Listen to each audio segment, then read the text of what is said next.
من الشيطان الرجيم. بسم الله الرحمن الرحيم. الحمد لله رب العالمين. الحمد لله الذي بنعمته تتم الصالحات. الحمد لله المتين العظيم اللطيف العليم الخبير الحكيم. واشهد ان لا اله الا الله وحده لا شريك له رب العرش الكريم. واشهد ان سيدنا وعظيمنا وحبيبنا وشفيع ذنوبنا محمد رسول الله. اللهم صل وسلم وبارك على هذا النبي الكريم وعلى كل من اهتدى بهديه او استنى بسنته الى يوم لا ينفع مال ولا بنون الا من اتى الله بقلب سليم. فيا عباد الله، اوصيكم ونفسي بتقوى الله سبحانه وتعالى، فإن من اتقاه صار من خير عباد الله وأقربهم عليه وأقربهم إليه، يفوز بمرضاته ويفوز بالخيرات. والأمر لا يتطلب سوى مجاهدة النفس وحملها على الالتزام بحدود ربها ومنعها من شهواتها التي لا تحل لها. يقول المولى عز وجل في كتابه الكريم: يا أيها الذين آمنوا اتقوا الله وابتغوا إليه الوسيلة وجاهدوا في سبيله لعلكم تفلحون. المائدة. Chers sœurs, chers frères en islam, rendons grâce à Allah subhanahu wa ta'ala, le Seigneur de l'univers, maître des cieux et de la terre. Allah qui nous a créés et qui nous a guidés sur le droit chemin et qui a fait de nous des musulmans, des membres de la communauté de notre bien-aimé Muhammad sallallahu alayhi wa sallam. Nous attestons qu'il n'y a aucune divinité digne d'être adorée en dehors de lui. Et nous attestons que notre bien-aimé Muhammad sallallahu alayhi wa sallam est son noble serviteur et messager. Fidèles musulmans, chers frères, chers sœurs en islam, depuis quelques vendredis, après le sermon de remerciement de la part d'Al-Bayan, animé par le but de la communauté, le chef de l'Aïm, Cheikh Ousmane Diakité, et après le sermon d'orientation et de bon comportement, animé par notre imam Oumar Ousmane Sida, aujourd'hui, Inch'Allah, nous allons vous entretenir sur un sujet qui est très important dans la vie du croyant musulman. Avec ce sujet, nous autres que les mérites et l'importance des mois sacrés en islam. Comme vous le savez, aujourd'hui est le premier vendredi du mois de Zulqa'da. Et lorsque nous disons Zulqa'da est le 11e mois de l'année musulmane, qui veut dire après ce mois vient le mois de Zulhijja, qui est le dernier mois de l'année musulmane. Alors ce mois de Zulqa'da, Zulhijja, continué par Muharram et ajouté le mois de Rajab, sont des mois qui sont estimés auprès d'Allah subhanahu wa ta'ala, qui sont appelés les mois qu'Allah subhanahu wa ta'ala a choisi pour nous, les mois sacrés. Alors fidèles musulmans, pour cela nous allons nous poser 3 questions, à savoir quels sont les mois sacrés en islam et quels sont les mérites des mois sacrés en islam. Et nous, étant les membres de la communauté de Muhammad sallallahu alayhi wa sallam, que devrons-nous faire pendant les mois sacrés en islam? Ces 3 questions, nous allons essayer de les répondre au fur et à mesure dans ce sermon, Inch'Allah. Allah subhanahu wa ta'ala qui nous a créés et qui a créé toutes choses sur terre, qui a créé aussi les cieux et la terre, il est le créateur. Allah, il a créé le temps, il a créé l'espace. Mais dans sa bonté, Allah subhanahu wa ta'ala a donné des privilèges à un certain temps, à un certain endroit, à une certaine personne sur les autres. Allah subhanahu wa ta'ala nous dit dans le surat Al-Hajj, verset 75, il nous dit ceci: Allah yastafi min al-malaikati rusulan wa min al-nas. Inna Allah sami'un basir. Il dit, Allah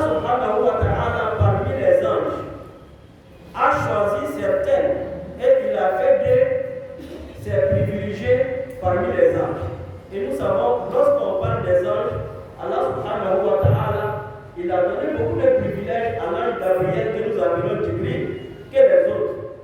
Qui veut dire, lorsqu'on parle de Djibril, la place de Djibril parmi les anges n'est pas comparable aux autres. Alors, de la manière qu'il a fait parmi les malaïkas, ainsi, Allah subhanahu wa ta'ala a donné des privilèges à certaines personnes sur les autres. Pourquoi cela? Allah, parmi les êtres humains, il a choisi des prophètes. Alors, les prophètes sont les hommes les plus proches d'Allah subhanahu wa ta'ala que les autres. Allah les a donné beaucoup de privilèges. Et parmi les prophètes, Allah subhanahu wa ta'ala a choisi notre bien-aimé Muhammad sallallahu alayhi wa sallam. Il a fait de lui l'imam des prophètes. Imam des prophètes veut dire quoi? Lorsque les prophètes sont alignés, celui qui prend le devant est Muhammad sallallahu alayhi wa sallam. Qui veut dire que la place de Muhammad et les autres prophètes ne sont pas les mêmes. Alors ainsi, quand nous prenons les espaces, il y a des endroits qu'Allah subhanahu wa ta'ala a choisi, tels que la Mecque. Et il a construit la Kaaba, que nous faisons tawaf autour. Alors, et il a rendu la terre de la Mecque sacrée. Alors, la terre de la Mecque est sacrée, la terre de Médine aussi est sacrée. Et Muhammad sallallahu alayhi wa sallam nous dit que la touchable rihal illa ila salasi masaki. Nous ne devrons pas arranger nos bagages, quitter de chez nous, voyager pour visiter une mosquée si ce n'est que 3 mosquées. Qui veut dire que ces 3 mosquées ont des privilèges sur les autres mosquées. Parmi ces mosquées de la Mecque, mosquée de Médine et mosquée de Jérusalem. Fidèles musulmans, ainsi, Allah subhanahu wa ta'ala a fait le choix. Et maintenant, dans les jours, dans les mois, Allah subhanahu wa ta'ala nous dit Inna iddata shuhuri inda Allahi isna ashara shahra fi kitabillah yawma khalaqa as-samawati wal ard minha arba'atun hurum zalika dinul qayyim fala taslimu fihinna anfusakum. Surah At-Tawbah. Allah subhanahu wa ta'ala nous dit ceci. Il dit le nombre des mois auprès d'Allah subhanahu wa ta'ala est de 12 mois. Qui veut dire, dans l'année, Allah subhanahu wa ta'ala a placé 12 mois dans chaque année. Il dit parmi les 12 mois, Allah subhanahu wa ta'ala a choisi 4 mois. Et il a rendu ces mois sacrés. Et ces mois sacrés, Muhammad sallallahu alayhi wa sallam nous dit dans un hadith, il dit les mois sacrés dont Allah subhanahu wa ta'ala a parlé, a évoqué dans la sourate At-Tawbah, n'est d'autre que les 3 mois qui se suivent et le mois qui se situe entre Jumad al-Thani et Shaban. Les 3 mois qui se suivent sont les 2 derniers mois de l'année musulmane et le premier mois de l'année musulmane, qui est le mois de Zulqa'ada, mois de Zulhijja, mois de Muharram. 4e mois, on le trouve à la place de 8e mois, non, à la place de 7e mois, avant le 8e mois, qui est le mois de Rajab. Ainsi, fidèles musulmans, Allah a voulu que ces mois ne soient pas comme les autres mois. Il a rendu sacré. Et après d'évoquer ces mois, Allah subhanahu wa ta'ala nous dit Fala taslimu fihinna anfusakum. Ne faites pas de tort à vous au cours de ce mois sacré. Fidèles musulmans, tels sont les mois sacrés en islam. Nous avons évoqué cela dans nos sermons précédents.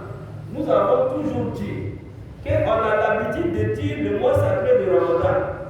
Le mois de Ramadan en islam n'est pas un mois sacré, c'est un mois béni. Allah subhanahu wa ta'ala a choisi le mois de Ramadan et il a donné beaucoup de privilèges au mois de Ramadan, mais il n'a pas rendu le mois de Ramadan sacré. Mais les mois qu'Allah subhanahu wa ta'ala a rendu sacrés sont les 4 mois que nous venons de citer. Alors Ramadan a ses privilèges et les mois sacrés aussi ont leurs privilèges. Alors fidèles musulmans, pourquoi les mois sacrés en islam? Ceci nous amène à évoquer l'historique de ces 4 mois. Et qu'avant l'islam, les Arabes, ils étaient des bédouins, ils n'avaient pas, ils avaient leur civilisation à eux-mêmes, mais qui étaient beaucoup agressifs, beaucoup sauvages. Car beaucoup des tribus se nourrissaient des butins du guerre, qui veut dire que leur monde était fait du guerre. À chaque fois, ils étaient en guerre. Alors, eux-mêmes, ils se sont donné des moments pour dire quand ces moments arrivent, nous allons arrêter les guerres, les palabres, nous allons faire trêve. Alors, au cours de ces moments, tout le monde peut venir visiter la Kaaba. Tout le monde peut venir effectuer les actes sains et saufs et retourner chez lui sains et saufs. Et ceci commençait par le mois de Zulqa'ada. Alors, à partir du mois de Zulqa'ada, c'était le moment de visite de la Kaaba chez les Arabes. Alors, lorsque l'islam est venu, l'islam a renforcé cette tradition. Et il y a donné une autre connotation, une autre orientation, qui est que ces moments sont des moments privilégiés pour les musulmans. Fidèles musulmans, alors au cours de ces mois, Allah subhanahu wa ta'ala nous dit Fala taslimu fihi anfusakum. Ne vous faites pas du tort. Ne vous faites pas du tort veut dire quoi? Ça veut dire au cours de ces mois, qui sont les mois sacrés, lorsqu'un fidèle musulman commet un péché.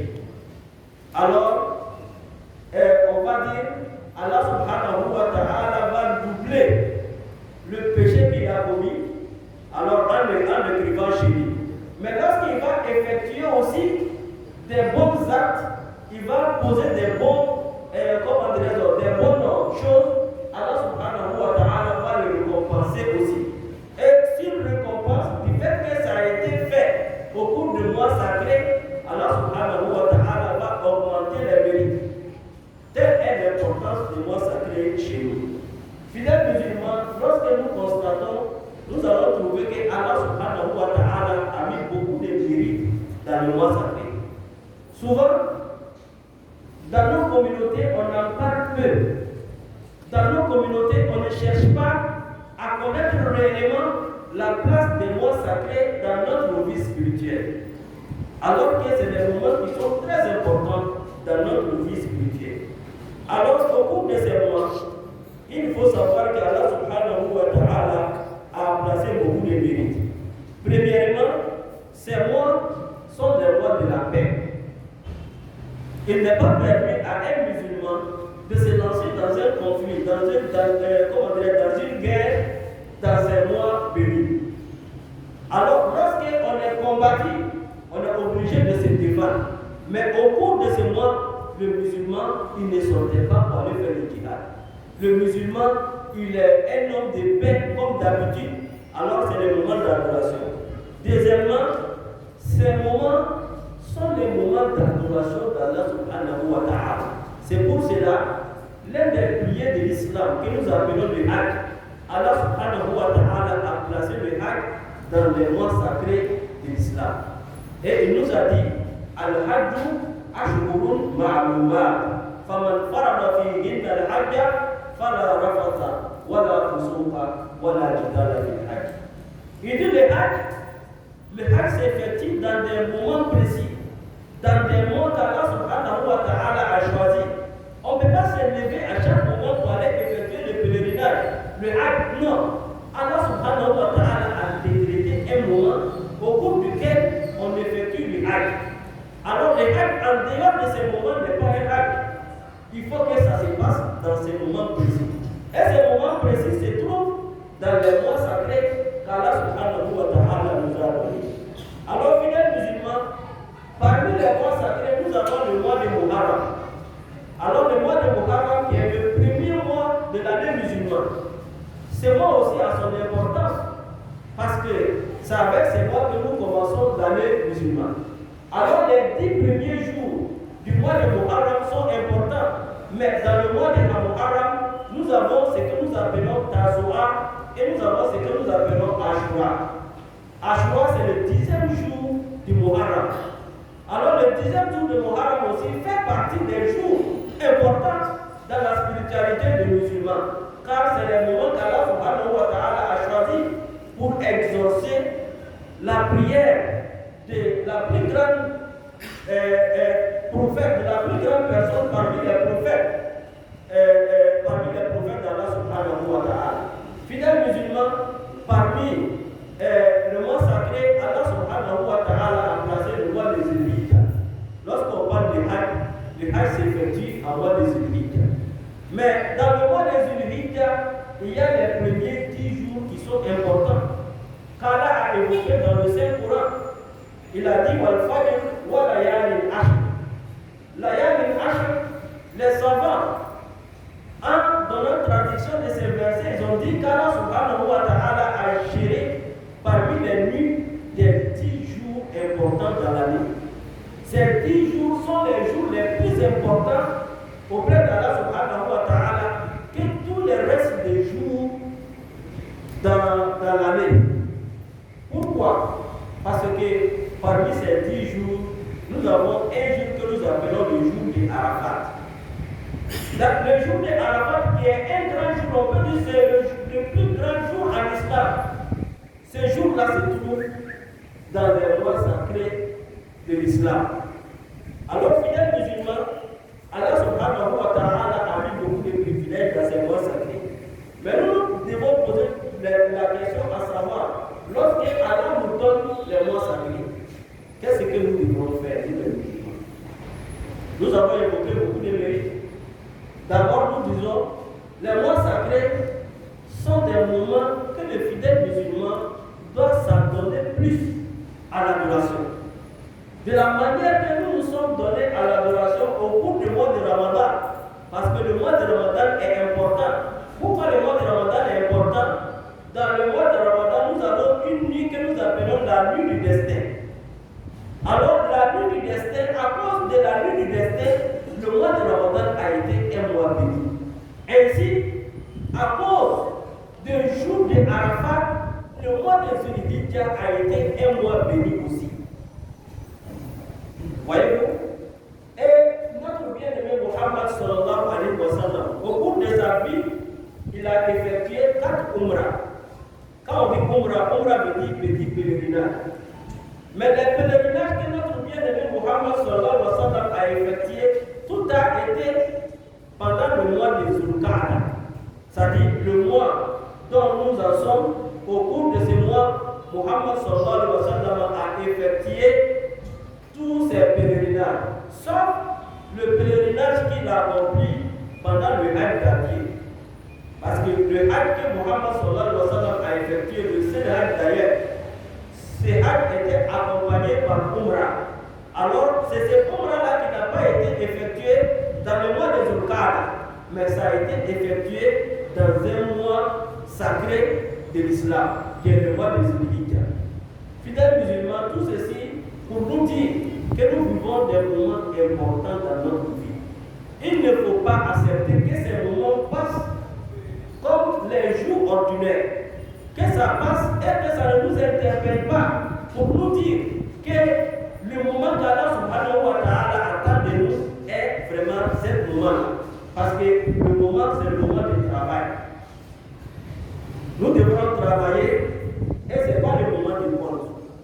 Mais un jour viendra qui sera le moment de compte et qui ne sera pas le moment de travail.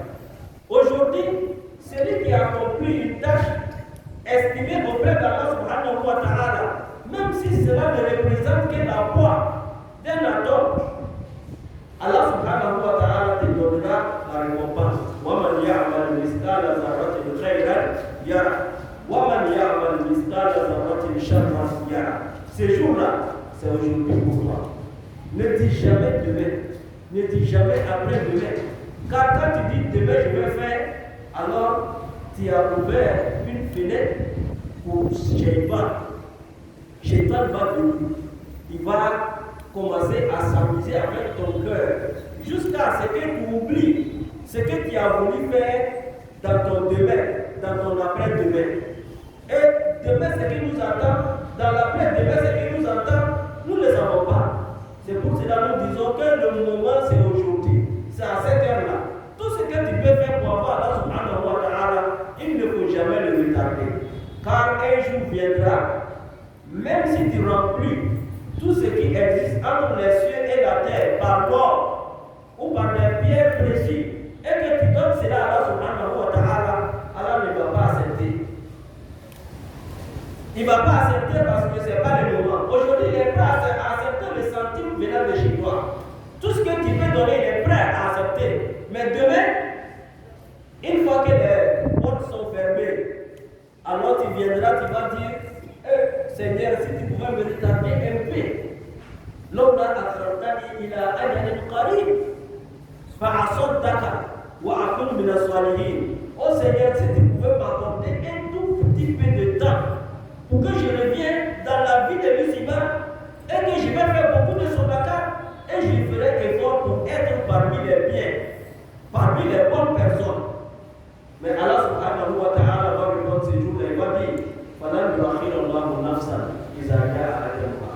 Lorsque le temps arrive, Allah subhanahu wa ta'ala ne doit pas retarder une seconde. Une fois que le temps est arrivé, c'est arrivé. C'est nous en Afrique ici, on joue avec le temps. Jusqu'à ce qu'on se dit que c'est rendez-vous africain. Mais chez Allah subhanahu wa ta'ala, il n'y a pas rendez-vous africain. Quand Allah dit, toi tu vas me rejoindre à midi pile, c'est que midi 00, tu vas rejoindre Allah subhanahu wa ta'ala. Alors fidèles musulmans, qu'est-ce que nous devrons faire au cours de ces mois bénis?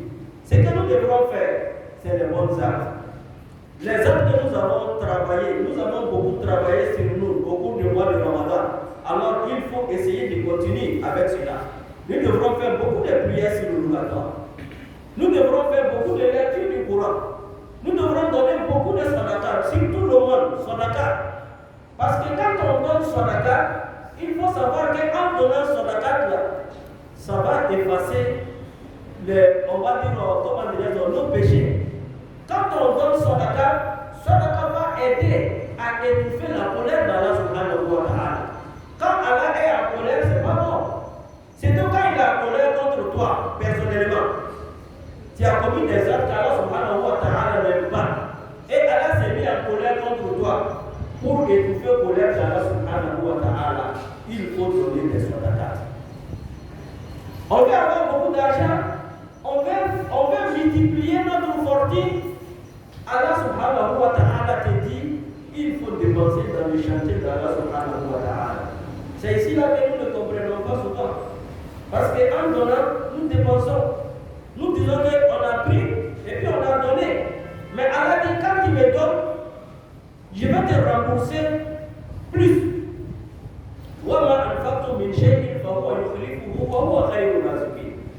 Que tout ce que vous allez dépenser dans le chantier d'Allah subhanahu wa ta'ala, c'est Allah qui va le remplacer. Il est le meilleur donateur de subsistance. Fidèles musulmans, c'est la croyance qui parle. C'est la spiritualité qui parle.